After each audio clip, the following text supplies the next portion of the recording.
Hello, this is Paul Billington bringing you this week's Bible in the News. According to the UK's Guardian newspaper, the Iranian regime has accused the CIA, Saudi Arabia and Israel of starting what they say are riots in the country, which of course is the biblical Persia.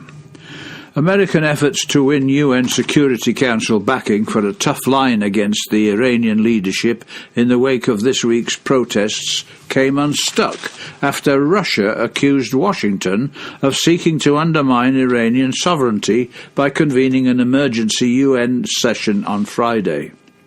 The paper says last month the US was left isolated at the UN when it was left with virtually no support for its call for Jerusalem to be recognized as the capital of Israel. 21 people have died and hundreds have been arrested since 28 December as protests over economic woes turned against the Iranian leaders, with attacks on government buildings and police stations. The Jerusalem Post reported that the Supreme National Security Council Secretary, Ali Shamkhani, blamed the unrest specifically on the US, Britain and Saudi Arabia.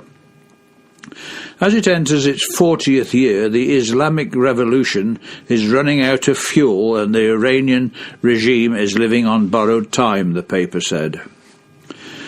As we consider the news reports on the situation, it becomes clear that the division has a Russian-backed Iran, Persia, confronting the US, Saudi Arabia, Britain and Israel, which is what we would expect in the light of Ezekiel's prophecy in his 38th chapter.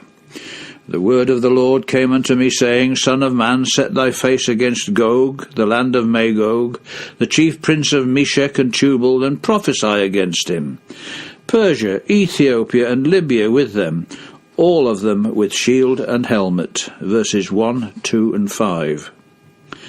So the headline in the Guardian newspaper, Friday, January the 18th, is no surprise to us. Russia accuses US of misusing UN to meddle in Iranian affairs. So the unrest in Iran is part of a bigger picture as all nations combine against Jerusalem. Today we see the long-expected crisis over Israel's claim to the biblical lands and to the city of Jerusalem coming to a head. The issue was brought into focus as US President Donald Trump declared Jerusalem to be the capital of Israel and setting off an international outcry against his decision. An emergency session of the United Nations General Assembly was called for December the 21st, which voted his move to be null and void. But the decision by the UN had no legitimacy and was not binding, so as such it was itself null and void. The United States could therefore ignore it and, if it chooses, proceed with plans to locate its embassy in Jerusalem. So what we are seeing is that this action of President Trump is drawing the nations together against Jerusalem and against Israel, and this will include Iran. The world may well have demonstrated hostility to both the US and Israel, but this is unlikely to have any effect upon Trump's policy. As far as the UN is concerned, Trump could simply turn off the lights. As one writer in the Jerusalem Post put it, bet on it. There will be a reckoning. Trump does not appreciate being stabbed in the back, not for himself, not for the United States, and not for Israel. We will see what happens in due course. But for now, at least, the USA can be counted on to fulfill the role of Israel's protector.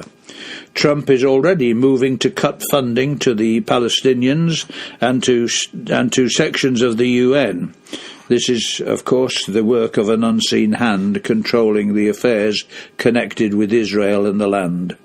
This protection will allow divine instruction of Judah to take place as required by prophecy. For example, Jeremiah chapter 3 verse 15. I will give you pastors according to my heart, which shall feed you with knowledge and understanding. Also Isaiah chapter 40 verses 9 to 11. O Zion, that bringest good tidings, get thee up into a high mountain. O Jerusalem, that bringest good tidings, lift up thy voice with strength, lift it up, be not afraid. Say unto the cities of Judah, Behold your God. Behold, the Lord God will come with strong hand, and his arm shall rule for him. Behold, his reward is with him, and his work before him. He shall feed his flock like a shepherd. Also Malachi, chapter 4, verses 4 to 6. Remember ye the law of Moses my servant, which I commanded unto him in Horeb for all Israel, with the statutes and judgments. Behold, I will send you Elijah the prophet before the coming of the great and dreadful day of the Lord, and he shall turn the heart of the fathers to the children, and the heart of the children to their fathers, lest I come and smite the earth with a curse. This will strengthen Zionism among many, not everyone, so that the controversy of Zion, Isaiah 34 verse 8, becomes a heated issue between Christendom and the religious Zionists in the land. It is to be expected that as Britain becomes separated from Europe, she will eventually come to adopt the position of America. Today we see Russia flexing its military muscles as she prepares to dominate Europe. See the current Bible magazine, pages 13 and 14 especially. And that cannot now be far away. It was Brother Graham Pierce in Milestones 1981 who wrote of the curtain rising on a new scene. He said, When East and West Europe are bound together, the curtain will rise on a new scene. The building of the great image of Nebuchadnezzar will be in progress.